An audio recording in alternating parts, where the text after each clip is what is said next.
My name's Jason Trelewicz. I'm an associate professor of materials science, and my home department is the Department of Materials Science and Chemical Engineering. I joined IACS when I first came to Stony Brook as an assistant professor in 2012 and as an affiliate faculty member. And in 2017, I became a core faculty member, working predominantly in the area of interface engineered materials. So as a materials scientist, we're really excited about defects that are in materials because they control all the properties and performance of those materials as we see them in our daily lives. And while we have excellent engineering materials, if you drive off of Long Island and drive over any of the bridges, we clearly have structural materials that work quite well. My interests are really when we push the limits and the boundaries of these materials.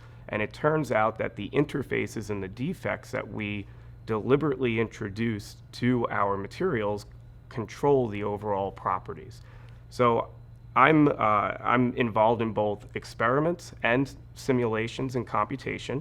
IACS and joining since I've been here at Stony Brook, I viewed as really one of the gems of Stony Brook because it provides this really awesome opportunity to interface with faculty and students from many different disciplines, and we're not just siloed to our typical home departments and laboratories.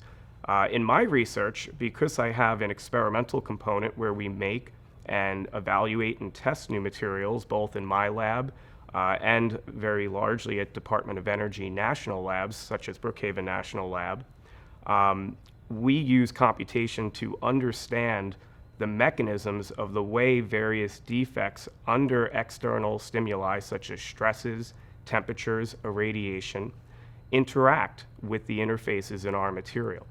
We can measure a response, but the computations and the atomistic simulations that we do in my group really allow us to look into our material, kind of like a computational microscope, and look at how these defects interact with interfaces.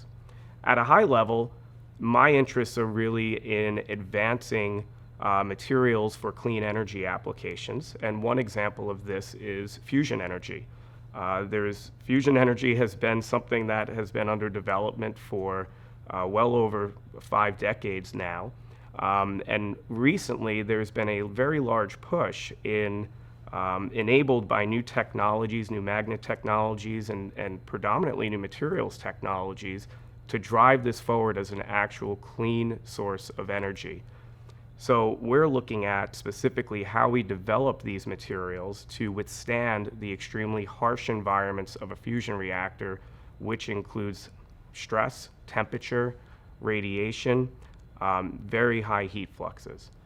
So by combining our computational techniques and advanced experimental capabilities that we have in my laboratory here at Stony Brook and through national laboratories, we're designing, developing, and testing these materials ultimately to enable new applications in the clean energy space that require extreme environment performance from our materials.